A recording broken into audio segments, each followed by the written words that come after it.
இயேசு சொல்றாரு 25லேருந்து 27 வரைக்கும். அப்பொழுது ஜனங்கள் கூட்டமாய் ஓடி வருகிறதை இயேசு கண்டார்.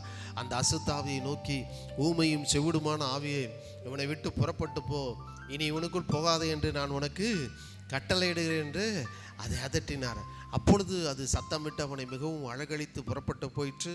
அவன் செத்து போனான் என்று அநேகர் சொல்லத்தக்கதாக செத்தவன் போல் கிடந்தான். இயேசு அவன் கையை பிடித்து அவனை தூக்கினார். உடனே அவன் எழுந்திருந்தான். கரங்களை தட்டி நன்றி சொல்ல பார்க்கலாம். வித்தின் செகண்ட் விசுவாசிக்கிறவனுக்கு எல்லாம் கூடுனா எப்படின்னா, வித்தின் செகண்ட்ல கூடும். ஒரு நொடி பொழுதுல எல்லாமே உங்களுக்கு கூடும் விசுவாசிக்கிறவர்களுக்கு. கரங்களை நல்லா தட்டி. பிசாசு கடைசி வரைக்கும் போராடுறான் பாருங்க. அந்த பையனை விட்டு வெளியே போக மாட்டேன்னு அப்படியே அழகழிக்கிறான் அவனை போட்டு. அந்த அழகழிச்சு அந்த பையனை செத்தவன் மாதிரி, உயிரை பிடுங்குற மாதிரி, உயிரை எடுக்கிற மாதிரி வேலையெல்லாம் பண்ணான். நல்லா கவனிங்க. அங்க இயேசு அந்த பையனை கையை பிடித்து தூக்கினார். பிசாசு உங்ககிட்ட வியாதியை தந்து மரண போராட்டத்துக்குள்ள கொண்டு போகலாம். உங்க சரீரத்தை அழகழிக்கலாம், உங்க உயிர் போற மாதிரி தெரியலாம். ஆனால் இயேசு உங்களை தொட்டு தூக்கி எடுத்து மீண்டும் உங்கள் வாழ்விலே நிலைநிறுத்துவதற்காக உங்கள் அருகே அவர் காத்து கொண்டிருக்கிறார். விசுவாசிக்கிற உங்களுக்கு எல்லாம் கூடும். விசுவாசம் வேலை செய்ய ஆரம்பிக்கும் போது பிசாசோட பிடி கொஞ்சம் கொஞ்சமா தளரும். நீங்க பார்ப்பீங்க. இந்த இரவு பார்க்க போறீங்க. உங்க அவிசுவாசத்தை நீக்கும்படி இரவு கர்த்தர் உங்கள் வாழ்க்கையில அற்புதம் செய்ய போகிறார். உங்கள் அவிசுவாசம் இன்றே நீங்கி போய் தேவன் மேல் விசுவாசம், அந்த விசுவாசம் தான் இன்றைக்கு உங்க சரீரத்திற்கு வியாதியை ஜெயிக்கிற ஜெயமாக உங்களுக்குள்ளே கடந்து வருகிறதா இருக்கிறது. பிள்ளைகளே, ரொம்ப முக்கியம் என்ன தெரியுமா? விசுவாசிக்கிற எனக்கு எல்லாம் கூடுன்னு அறிக்கை பண்ணிக்கிட்டே இருக்கணும். ஹல்லேலூயா. கஷ்டமான காரியத்தை கர்த்தர் நம்ம கையில் என்னைக்குமே கொடுக்குறாரு. லகுவான காரியத்தை தான் கொடுக்குறாரு. செங்கடலை பிளக்கணும்னா கூட அவர் சொல்றாரு, உன் கையில் மோசே, உன் கையில் இருக்க அந்த கோலை எடுத்து நீட்டு, அவ்வளோதான், செங்கடல் பிளந்துரும். கஷ்டமான வேலை எப்பவுமே அவர் எடுத்துக்கிறார், கர்த்தர் எடுத்துக்கிறாரு. லகுவான வேலை தான் உங்களுக்கு கொடுக்குறாரு. இப்போ உங்களில் இருக்கிற வியாதி நீங்கவும், தரித்திரம் நீங்கவும், கடன் நீங்கவும் லகுவான ஒரு காரியத்தை தான் கொடுக்குறாரு. அது என்ன தெரியுமா? விசுவாசிக்கிற எனக்கு எல்லாம் கூடும் என்று அறிக்கை செய்யலாம். கையெழுத்த கர்த்தர் உங்க கையில் அதிகாரத்தை கொடுத்திருக்கிறாரு.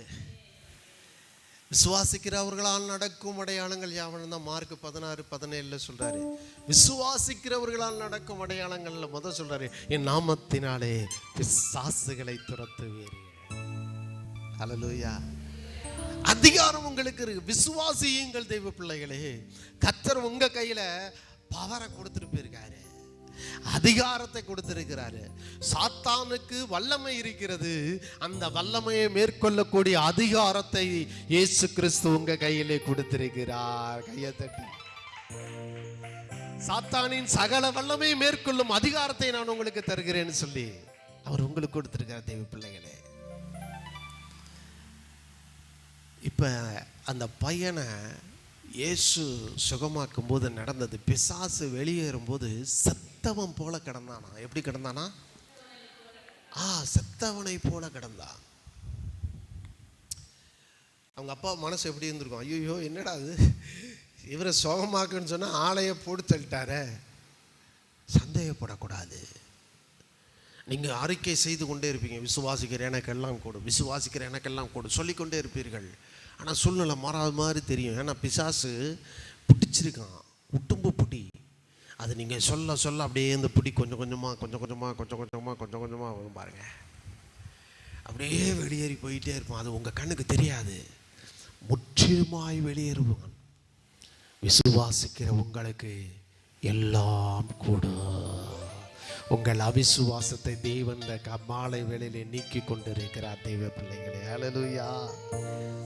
செத்து கிடக்கிறான்னு சொல்லி பார்க்க கூடாது. தேவனுடைய வார்த்தையை தான் பார்க்கணும். நீங்க பிரச்சனைகளை பார்க்க கூடாது, தேவனுடைய வார்த்தையை மட்டும் பார்க்க வேண்டும்.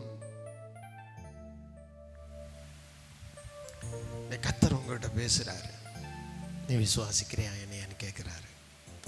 பேதுரு கேட்ட, ஆண்டவரே, இயேசு கடல் மீது நடந்து வரும்போது அவன் கேட்குறான், ஆண்டவரே நீரே ஆனால் நானும் உம்மிடத்தில் வர கட்டளையிடும் நடந்து வர அப்படின்னா இயேசு சொன்னார், வான்னாரு.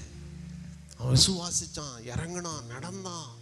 ஆனால் காற்று வந்தது, கடல் அலை வந்தது, உடனே பயந்தான், கடலுக்குள்ள போனான். இயேசு கையை பிடிச்சு தூக்குனாரு. அவர் சொன்னாரு, ஏன் சந்தேகப்பட்டாய்? ஏன் சந்தேகப்படுகிறாய்? நீ ஏன் சந்தேகப்படுற? கர்த்தரால எல்லாம் கூடும். அவரை விசுவாசிக்கிற உங்களாலும் எல்லாம் கூடும் என்று கர்த்தர் சொல்லுகிறார்.